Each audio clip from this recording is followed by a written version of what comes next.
Welcome to The Deep Dive, the show where we cut through the noise and deliver the insights you need to be truly well-informed. Great to be here. Today, we're plunging into a topic so compelling, so impactful, that, well, it almost didn't even make it into English. Yeah, that's quite a story in itself. Imagine a book, kind of an economic thriller, really, whose revelations were so potent, so challenging to establish power, that influential figures actually tried to suppress its English publication. A book whose audacious predictions of a massive stock market bubble and subsequent collapse came true, even landing on the desk of none other than Federal Reserve Chairman Alan Greenspan. Incredible. This isn't fiction. This is the very real, often astonishing story behind Princes of the Yen. Our deep dive today takes us into Richard Werner's groundbreaking work, Princes of the Yen, Japan's Central Bankers, and the Transformation of the Economy. That's a fascinating read. Described by one Nobel Prize winner as gripping as a thriller? Exactly. And it promises to pull back the curtains on the true power brokers of Japan's economic destiny.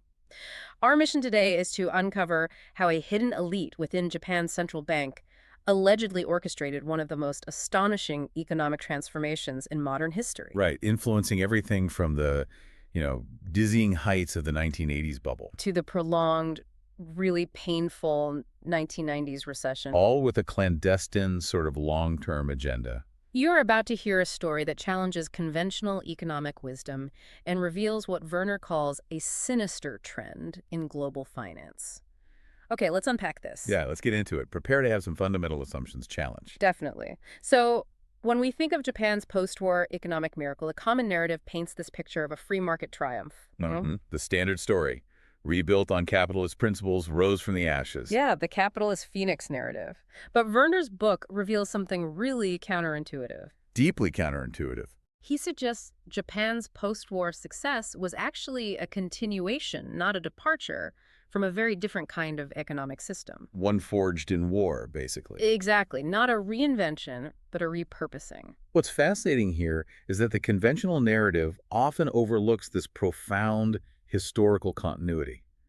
You see, Japan's post-war economic system was, for all intents and purposes, a highly efficient, fully mobilized war economy. Just pointed at different things. Exactly. Simply reoriented from weapons and war stuff to, meticulous manufacturing of consumer products, washing machines instead of tanks. So it wasn't a sudden shift like flicking a switch after the war. No, not at all. It was an evolution of deeply ingrained structures and really an entire mindset that had been perfected during wartime. Okay, to really get our heads around that claim that the miracle was a war economy repurposed, we probably need to understand what Japan's economy looked like before the war, say the 1920s. Yeah, good starting point. What was it like back then, and why is that context so critical for understanding the Princes of the Yen later? It's a fantastic question, because Japan in the 1920s was, well, surprisingly close to what we'd recognize as free market capitalism, much more so than its post-war version. Really? How so? Well, for instance, you saw high job mobility.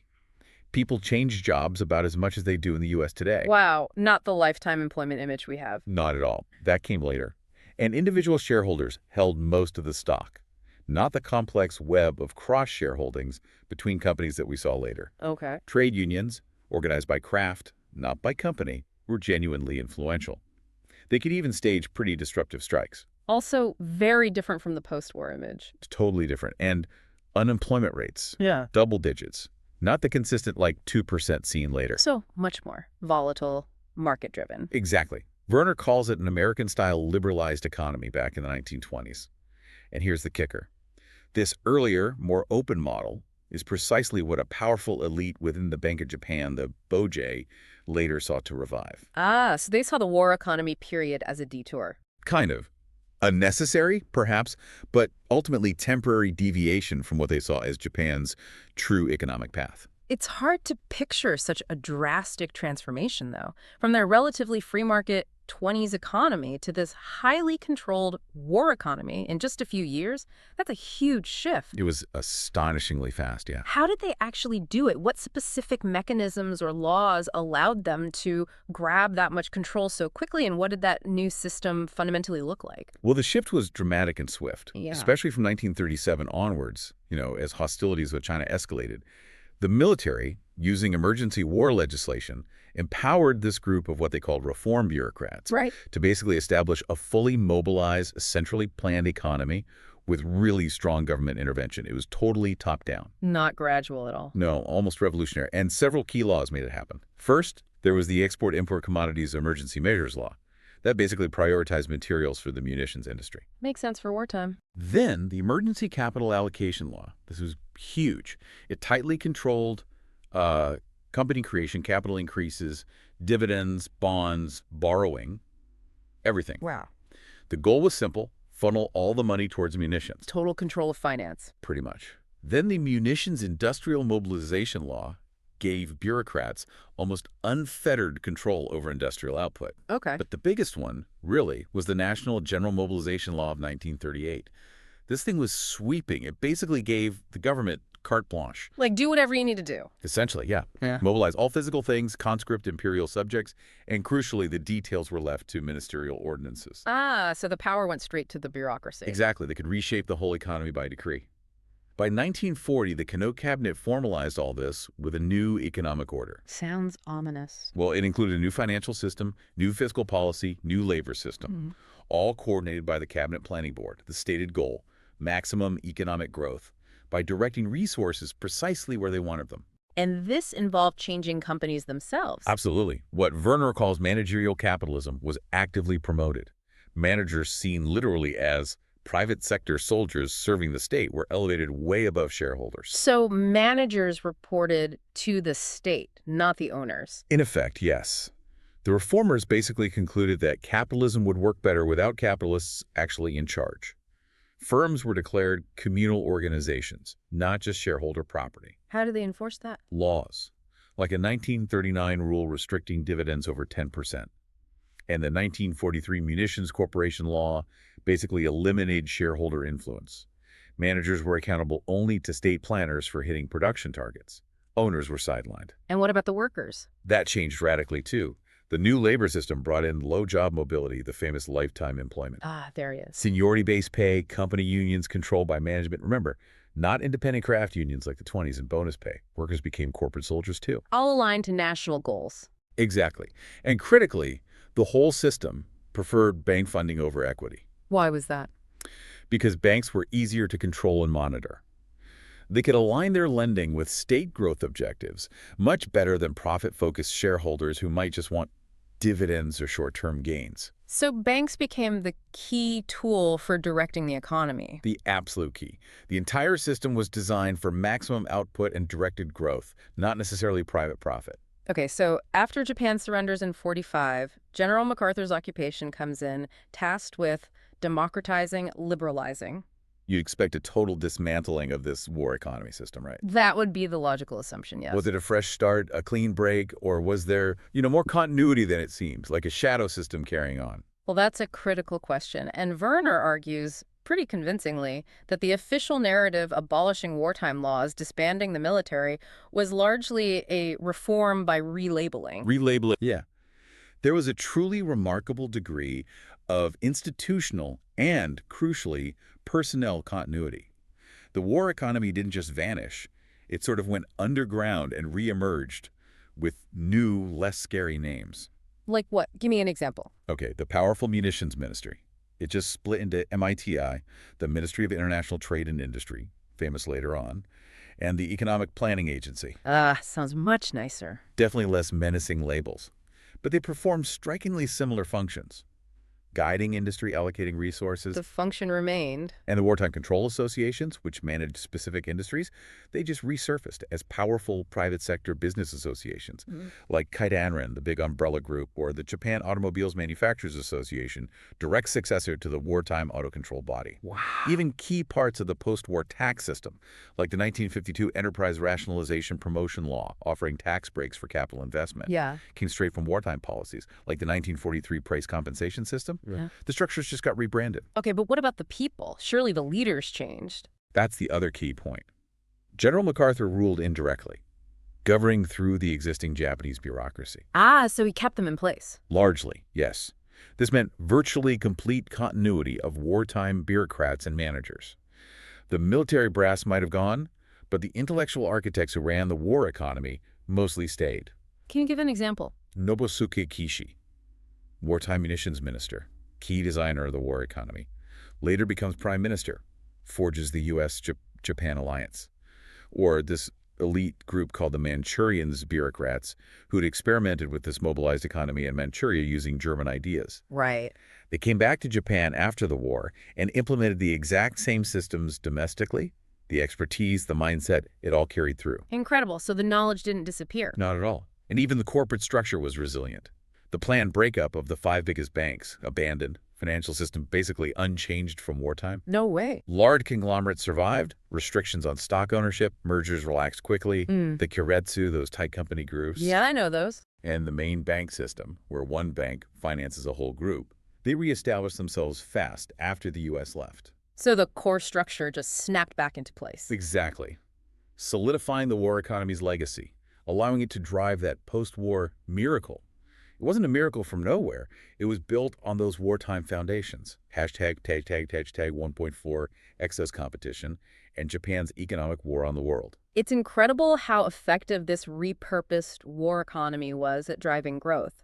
But you mentioned a surprising side effect, excess competition. That sounds contradictory. It does, doesn't it? What was that, and how did it play out both inside Japan and, globally? That's precisely it. This war economy model, geared for relentless growth and market share, was almost too successful. Too successful? Firms got deeply ingrained with this ranking competition mindset.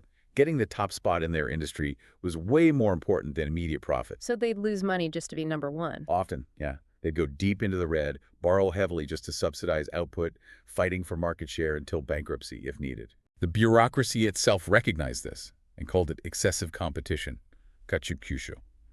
Literally, competition beyond what was necessary or good. Profit was irrelevant. Market share was everything. So how did they stop companies just destroying each other? Well, to prevent this truly destructive domestic competition, cartels and industry associations became crucial, often through informal, collusive bidding practices.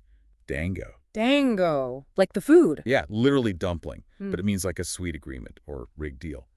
These arrangements, even if technically illegal in sectors like construction, implemented bureaucratic guidance and kept market share rankings stable. Managed competition, not a free-for-all. Controlled chaos. Sort of, yeah. But here's where it gets really impactful globally. Without those domestic restraints, the full, unbridled force of this totally mobilized, growth-oriented economy was unleashed on world markets.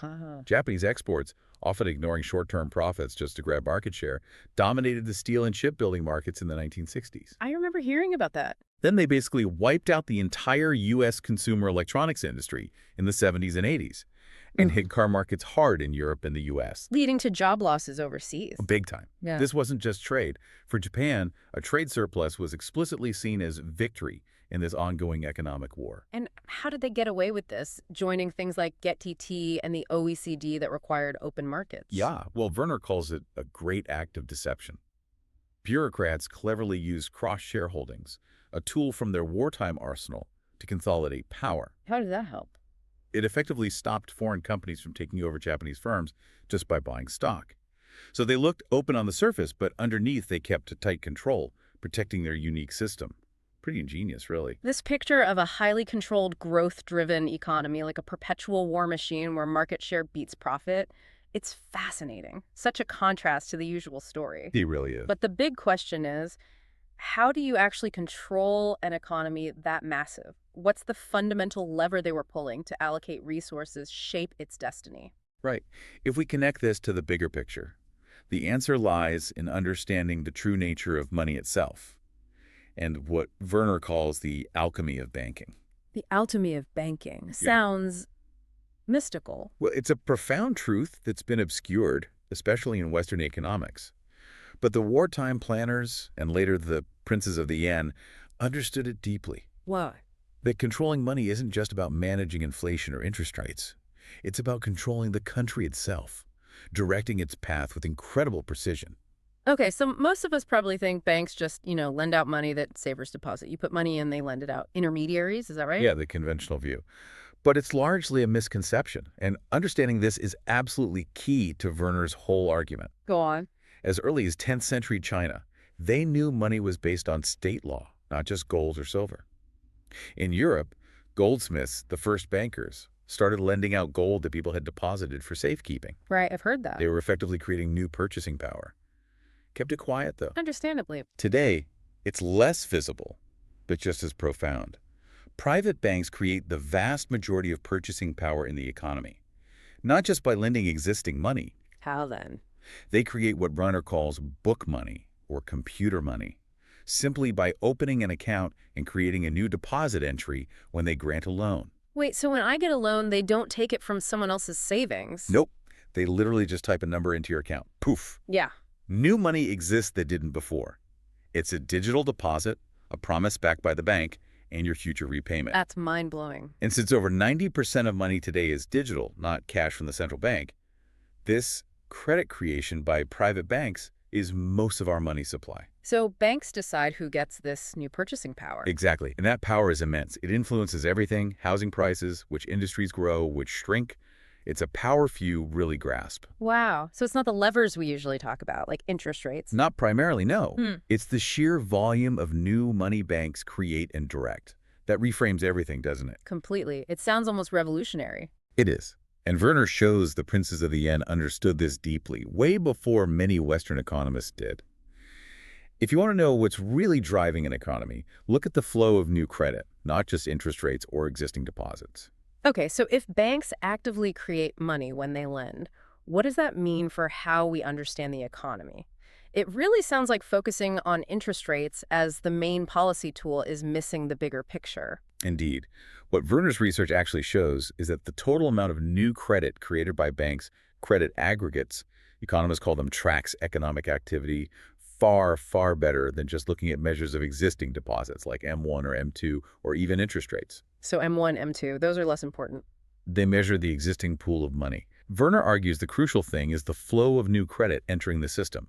Think of it less like measuring the water in a pool and more like measuring the flow from the faucet filling it. Okay, I get that analogy. He demonstrates that credit aggregates, therefore, have a far better correlation with economic activity than the M measures of deposits or interest rates. And why is that so critical? Because interest rates can be kept artificially low to ration credit. Banks then choose who gets loans based on other criteria, not just price. Like who they prefer or who fits the national plan. Exactly. In those ration markets, it's not the price, interest rate, but the quantity of credit available that determines who gets funded and how much the economy grows. So economic growth is determined by the quantity of credit, not its price. That's Werner's core finding. The whole idea of a capital shortage or savings shortage holding back growth. Fundamentally flawed, he argues. Banks can just create more money for investment if needed. That completely turns standard economics on its head. This distinction you mentioned earlier between productive and unproductive credit. That seems vital for understanding why some economies boom sustainably while others get these crazy bubbles and busts. Absolutely crucial. It's the core of understanding economic stability. So what happens if this newly created money isn't used well, if it doesn't go into things that actually expand the economy? That's the critical factor. Is the new credit used for productive purposes? Does it increase the output of actual goods and services? Like building a factory. Exactly. Or funding an entrepreneur with a new technology. That creates both new demand from the loan and new supply from the factory or tech. Yeah. You get real growth without inflation. Okay, makes sense. However, if extra money is created and used unproductively for pure consumption, maybe, or critically for speculation. Like buying existing assets, land, stocks. Precisely. Things that already exist rather than creating new value. Then you have more money chasing an unchanged number of goods or a fixed supply of assets. And that drives up prices. Right, resulting in general inflation, or more specifically, asset inflation, which leads directly to an asset bubble. Ah, okay. That distinction is key for understanding the Japanese bubble, isn't it? Absolutely fundamental. It's the mechanism. So the Japanese wartime planners clearly got this. They understood the power of creating and allocating money. How did they apply it directly? How did they turn banks into policy tools? They saw that the power of banks and the central bank controlling them to create and allocate credit was the key lever to control the economy and allocate resources. Like the old Chinese emperors controlling money to control the empire. Exactly that kind of thinking. Control the money, control the country, direct its development meticulously. It wasn't just theory, it was practical statecraft for them. And they invented this method. Interestingly, no. Werner points out it was pioneered by the German central bank, the Reichsbank, under Hjalmar Schacht back in the 20s and 30s. Shaft, I have heard that name. He gave strict guidance to German banks on lending, making the official interest rate just a public relations tool, not the real policy lever. This guidance went on in Germany right up to 1945. So the Japanese learned from the Germans. Learned from and then perfected it.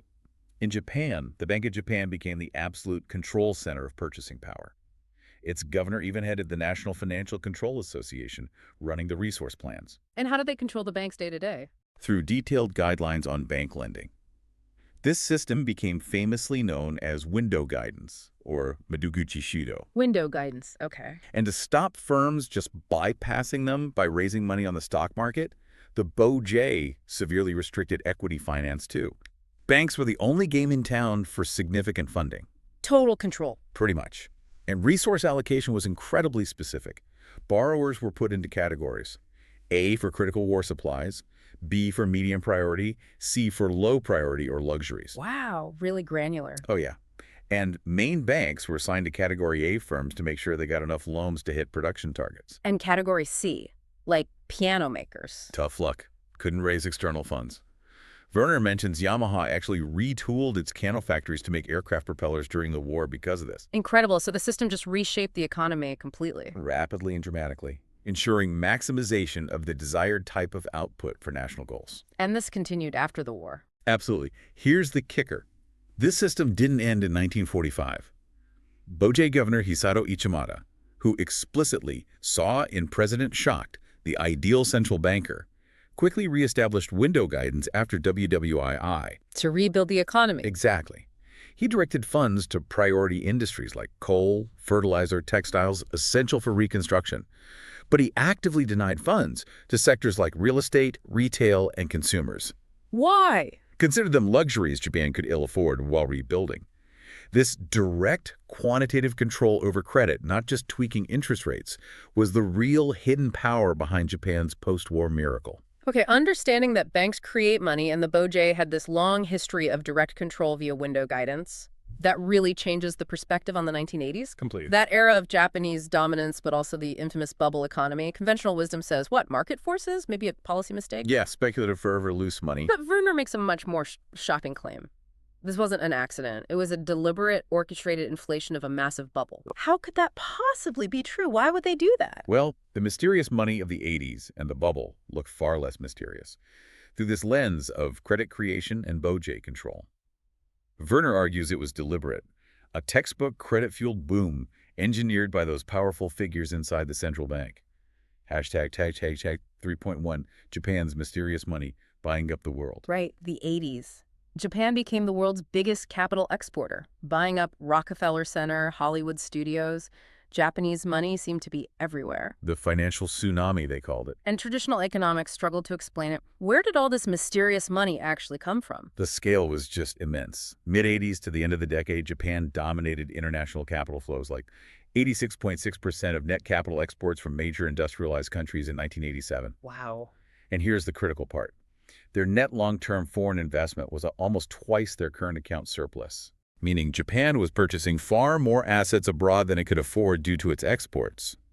They funded this global shopping spree by borrowing foreign currency, essentially. Standard explanations, lifting capital controls, high savings just don't cover the scale or timing. So where did it come from? Werner shows convincingly it was new hot money, created domestically by the banking system, under guidance. Created just for this purpose. Largely, yes, which led to what Werner calls the Great Yen Illusion. Despite these huge capital outflows, which should have weakened the yen. Right, basic economics. The yen didn't weaken, it rose, a staggering 106% from 85 to 87. How is that possible? It was a money illusion, created by the sheer excessive yen credit creation at home.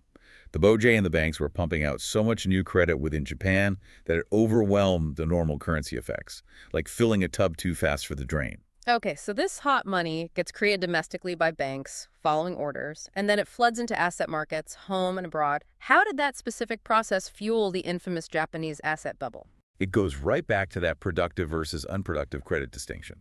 A massive chunk of the credit created in Japan in the 80s wasn't used for GDP stuff like building factories, Where'd it go? overwhelmingly into financial transactions, specifically real estate speculation. Yeah. That was the engine of the bubble. Why real estate? Well, Japanese banks had relied heavily on land as collateral ever since a banking crisis back in 1927. So rising land prices just encouraged more lending because the collateral looked safer and safer. A feedback loop. Exactly. And often, banks didn't even really care what the loans were used for. Unlike in the U.S., where they look at cash flow projections, land was seen as the ultimate safe bet. Dangerous thinking. Hugely. And the scale was immense. By the end of 1989, these bubble loans to real estate construction non-bank lenders speculating in property hit 27% of total bank loans. 27%. Yeah, 98.9 trillion. That was equivalent to 25% of Japan's entire GDP that year. A massive jump from around 10% of GDP in the late 70s. It was a huge concentrated shift. And the banks were just pushing this money out. They got liberal in their lending attitude from 86, then aggressively pursuing potential customers from 87.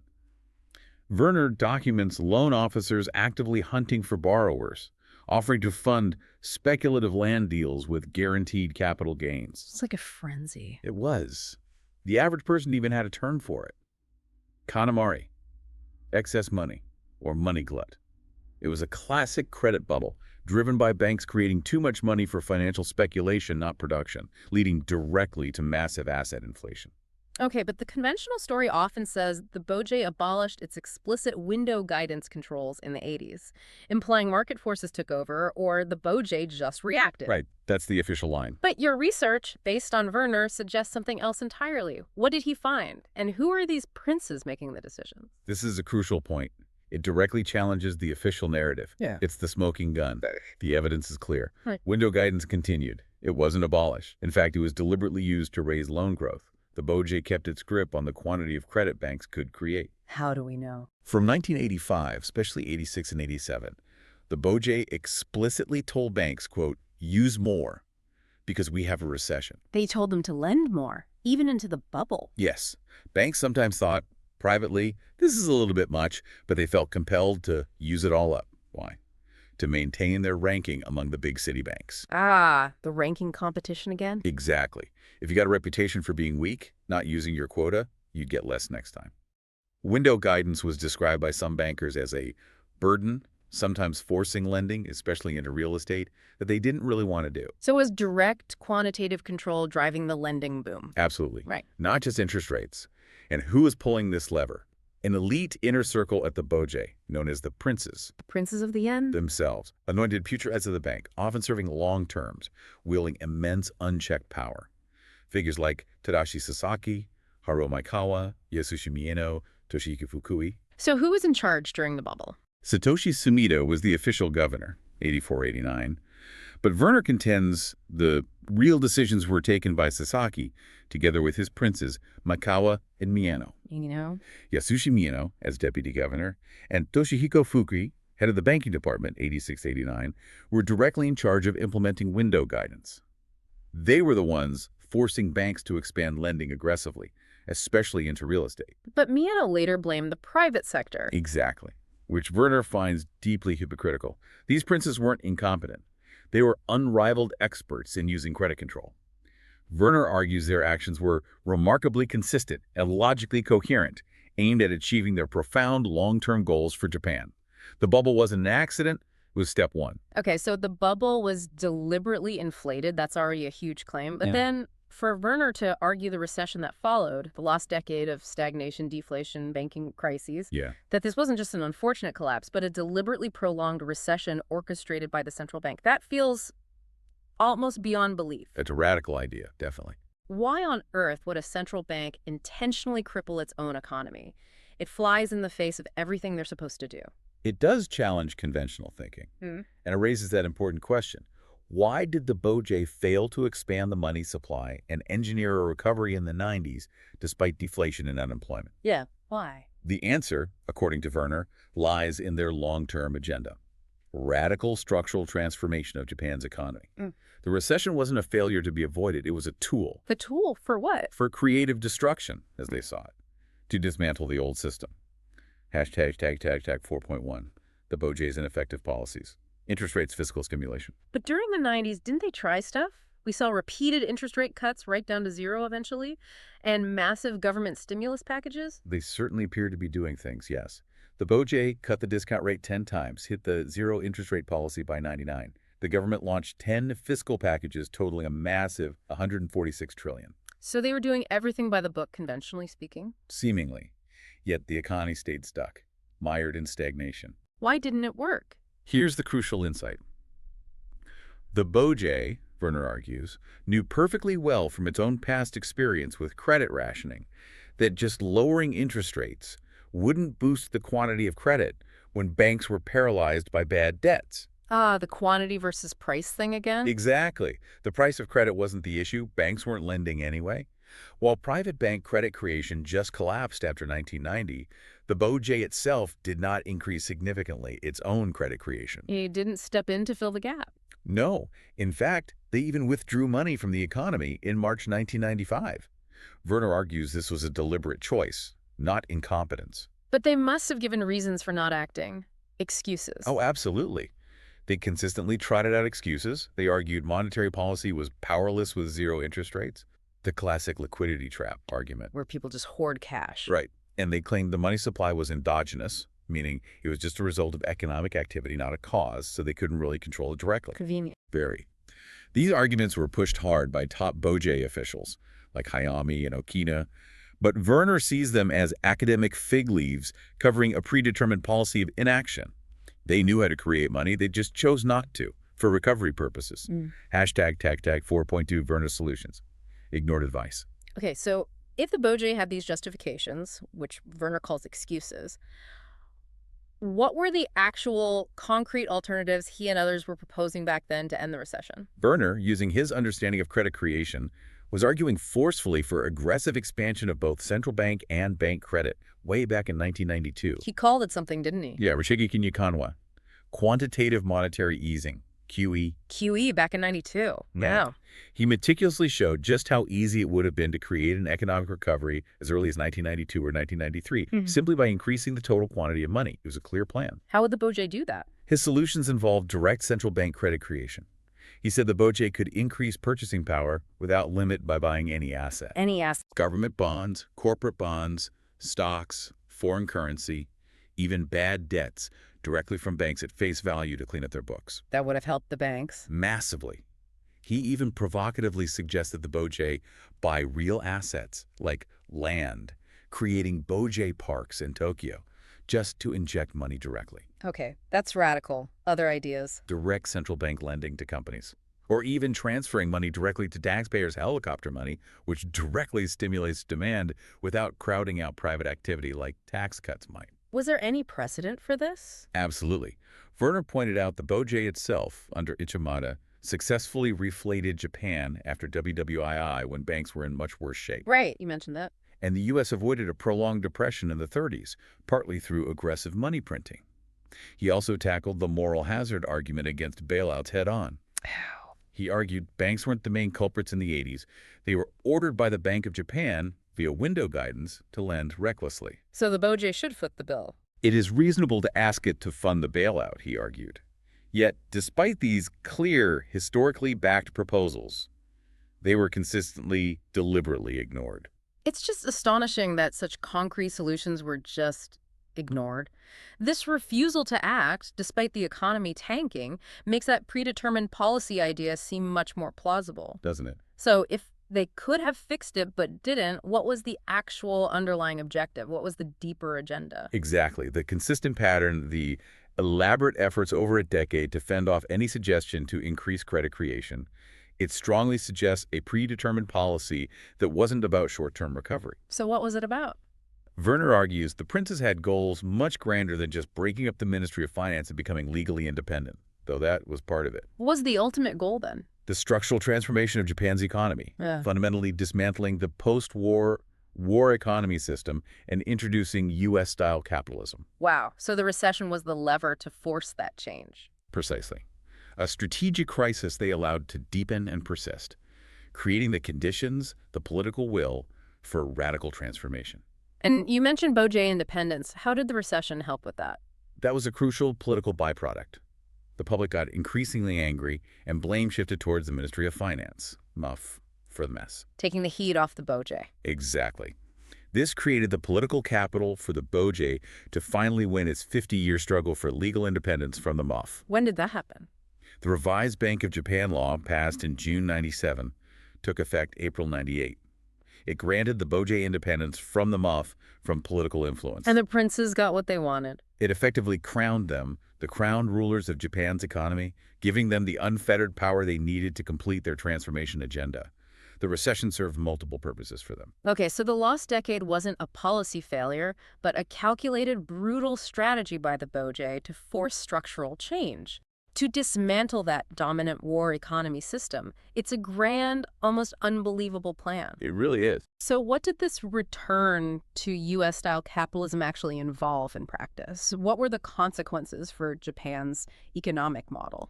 By connecting the dots, the lost decade basically served its purpose. It shifted Japan away from that state-guided, bank-centric model, the repurposed war economy, back towards a market-driven, shareholder-focused economy.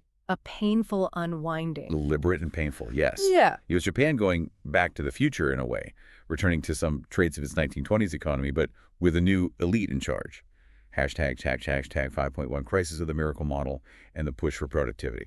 But that old system, the repurposed war economy, it was incredibly successful for decades, right? High growth, the miracle. Absolutely, for a long time. So why did the princes feel such a radical transformation, costing a decade of growth, was so urgently needed? Why not just tweak the existing system? Well, by the 1970s, Japan was incredibly successful, but it was also running out of inputs. Inputs? Like what? Readily available land, cheap labor, easy capital, easily copied technology. The things that fueled its input maximization growth model. Growth rates dropped sharply from the double digits of the 50s and 60s. So the old model hit a wall. Pretty much. The old high-growth system had turned into a slow-growth straitjacket, stagnating at much lower levels. And critically, the system, especially in its cartelized domestic sectors, had hardly tapped productivity as a source of economic growth. They weren't very efficient internally. Not in many areas. Japan ranked very low down the list in international productivity comparisons, despite its export success. The reform agenda aims squarely at unlocking this productivity through competition. And shifting power away from banks. Exactly. Shifting the economy's center from banks serving national goals to stock markets serving shareholder profit. They believed the old model had run its course and was holding Japan back. Okay, so a radical overhaul was deemed necessary. What specific, tangible changes were actually made during and after the lost decade to dismantle the old system and bring in this U.S.-style capitalism? What were the practical steps? The reforms hit multiple pillars of the old system. First, the Ministry of Finance. Yeah. MOF. Once all-powerful, the absolute dream-catch career. Right. It got systematically battered. Scandals, raids, arrests, suicides. Its public standing collapsed. And then? In January 2001, the old MOF, the Courage, was formally abolished. Its power drastically cut, especially losing control over monetary policy to the newly independent Boj. A massive power shift. Okay, what else? Significant financial liberalization, aimed at getting money out of safe bank and postal savings into riskier stocks. Oh. They withdrew the blanket guarantees on bank deposits, controversial, privatized the huge postal savings system, created tax incentives for stock investments, all designed to push capital towards the stock market. Changing the flow of money. Exactly. Third, a fundamental corporate governance overhaul. This really changed how Japanese companies worked. The big one was shifting to market value accounting, a U.S. standard, in fiscal 2001. Why was that so important? It forced companies and banks to unwind their complex cross-shareholdings, the glue holding the keiretsu together, led to fire sale operations of stocks, weakened the main bank system. And the result? Corporate management became increasingly profit-oriented, accountable to shareholders for the first time since the 1920s. Werner bluntly says, capitalism for capitalists has returned to Japan. Any other big changes? Widespread deregulation. Yeah. Talk of deregulation surged from '92. An Omnibus Act in 1999 basically eliminated cartels, a core feature of the old war economy. And the recession itself just shifted public opinion. Made people want change. Created huge public demand for structural change. Famously captured by Prime Minister Koizumi's slogan, no recovery without structural reform. People were ready for something different, even as painful. Hashtag 5.3 was the transformation worth the cost. So this was deliberate, painful, decades-long reshaping of Japan's economy. Looking back now, was the outcome good? Was this transformation achieved through these, frankly, clandestine means worth the immense cost? That's the million-yen question, isn't it? Mhm. Werner critiques the methods, the lack of democratic debate, Yeah. obviously. But he does acknowledge the structural changes could boost productivity, maybe raise Japan's potential growth to 4% growth without inflation. So the princes achieved their stated goal, in a way, modernizing for productivity. Potentially, yes, in that narrow sense.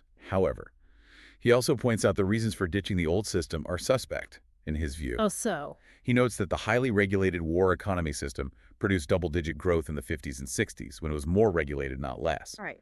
Werner highlights that as deregulation increased, growth dropped steadily, hitting negative growth during the big deregulation push of the 90s. So deregulation didn't immediately lead to growth. Quite the opposite initially. It raises serious questions about whether the new system truly delivered higher sustained growth and whether there might have been alternative paths with less pain for ordinary Japanese people. The benefits, if any, came at a tremendous, perhaps unnecessary cost. Japan's story, as Werner tells it, it's this compelling narrative of hidden power, economic manipulation, deliberate change, all happening outside public view. It's really unsettling. It is. But this isn't just a Japanese story, is it? Werner argues these patterns, central banks operating beyond democratic accountability, are part of a bigger, sinister trend with global implications. Exactly. What's fascinating is how the story of the princes in Tokyo highlights this broader, often concerning aspect of modern central banking everywhere. Werner extends his critique to other major central banks. He argues this centralization of power over money in the hands of unelected officials is a fundamental danger globally. Hashtag 6.1. The flawed argument for central bank independence. We hear it all the time, though. An independent central bank is vital for price stability. It's like gospel in economics. The accepted wisdom, yeah. Is that really true? Or does Werner challenge that core belief? He absolutely challenges it, that accepted wisdom, that independence automatically means low inflation, which was a key justification for the European Central Bank, ECB, via the Maastricht Treaty. Right. Werner argues it's based on phony findings from a 1992 European Commission study called One Market, One Money. Phony how? He claims that after correcting for what he saw as manipulations of the data in that original study, no more statistically significant correlation could be detected between independence and inflation. Wow, so the whole basis might be flawed. That's his explosive finding. And Japan itself is a powerful counterexample.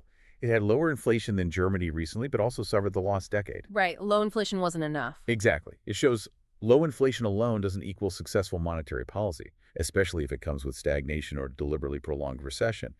It really undermines the argument for unaccountable central bank power. Independence might have bigger costs. Hashtag 6.2.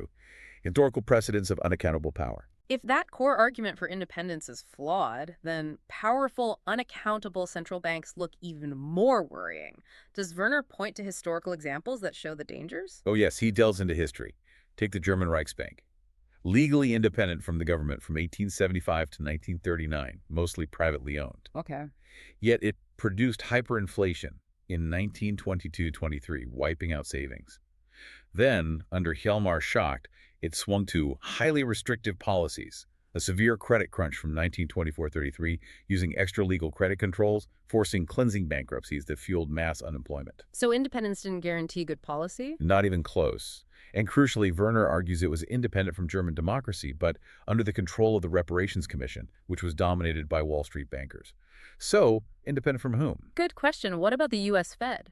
Well, the U.S. Constitution gives money power to the government. Founding fathers like Jefferson categorically resisted a central bank, warning about its potential for abuse. But they got one in 1913. Yes, the Fed, founded in 1913, half privately owned.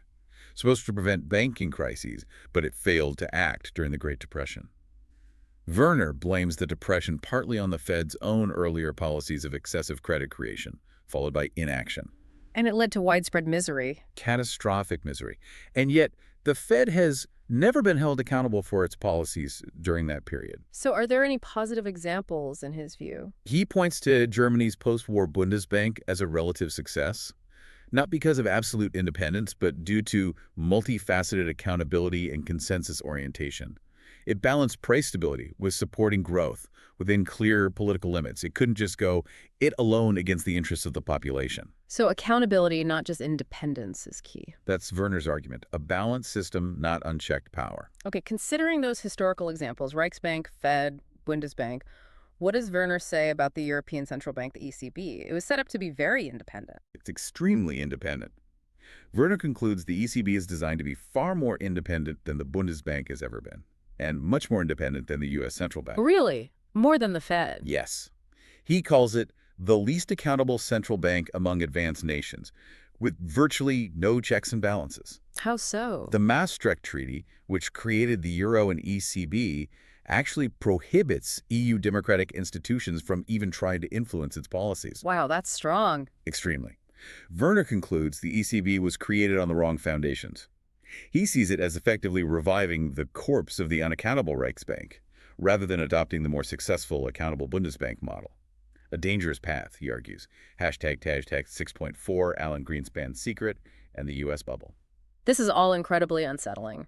And Werner suggests a surprising direct link between his research on Japan's bubble and the U.S. system, involving Alan Greenspan himself. Yeah, it's quite a story. What was the secret connecting Japan and the Fed? The secret was that back in 1993, a senior member of the board at the U.S. Fed urgently requested Werner's paper detailing the mechanism behind Japan's bubble. Who was it? Turned out it was Alan Greenspan, then chairman. Greenspan read Werner's paper on the Japanese bubble. Apparently so. Werner argues Greenspan, like the princes in Japan, understood the true mechanism of credit bubbles and the central bank's power to create and manipulate them. It wasn't just academic interest. What makes him say that? He points to the early 1990s in the U.S. Banks there were facing huge bad debts from their own real estate speculation, similar to Japan later. Right, the S&L crisis era. Exactly. Werner claims the Fed then engineered a bond bubble by aggressively printing money and buying bonds, driving up prices. Banks also bought bonds, but crucially, used complex off-balance sheet derivatives to secretly bet on the bond market falling later. So they could profit from a crash. Precisely. When the bond market did crash in 1994, the banks made appreciable profits from these hidden bets, allowing them to write off virtually all of their bad debts without needing big taxpayer bailouts. A hidden bailout engineered by the Fed. This bond bubble had been engineered by the central bank to bail out the banks, is Werner's direct claim. Sophisticated, hidden maneuvering. And does he connect this to later U.S. events? Yes, he links the surge in U.S. asset prices through the 90s to rising credit creation, much of it going into asset deals, not GDP, just like Japan. Which, he argues, explains the surprisingly low consumer price inflation back then, despite huge monetary expansion. It was asset inflation, managed expertly by a Fed that understood the game. Hashtag 6.5, the sinister trend of centralization and global currency blocks. This all points to something bigger then, more concerning than just individual central bank actions. What's the ultimate takeaway? What is the sinister trend Werner warns about? The single most important and sinister trend in the 20th century has been that of the centralization of power. That's Werner's stark conclusion. Centralization of power where? Specifically in central banks. He argues they consistently strive to increase and consolidate their power. How? Through institutional reforms, often conveniently triggered by economic crises, they may have had a hand in creating. Okay. And critically, by creating ever larger currency blocks. That's like the euro. Exactly. He sees this as a global pattern. Europe first, then potential moves in the Americas, eventually Asia, consolidating monetary control over vast regions. Is there evidence of this in Asia? He points to the executives meeting of East Asia Pacific Central Banks, EMEP, founded in 1991, Bogia as temporary secretariat, an exclusive club. What's exclusive about it? They meet twice a year and publish no minutes. Werner sees this lack of transparency as deeply troubling, suggesting covert moves towards an Asian currency union, further centralizing power. So his final warning is? His final warning is stark. History tells us that it is dangerous to deliver vast powers without checks and accountability into the hands of a few unelected officials. That, for Werner, is the true sinister trend, connecting the princes of Tokyo to central bankers worldwide, shaping our future in ways we barely comprehend.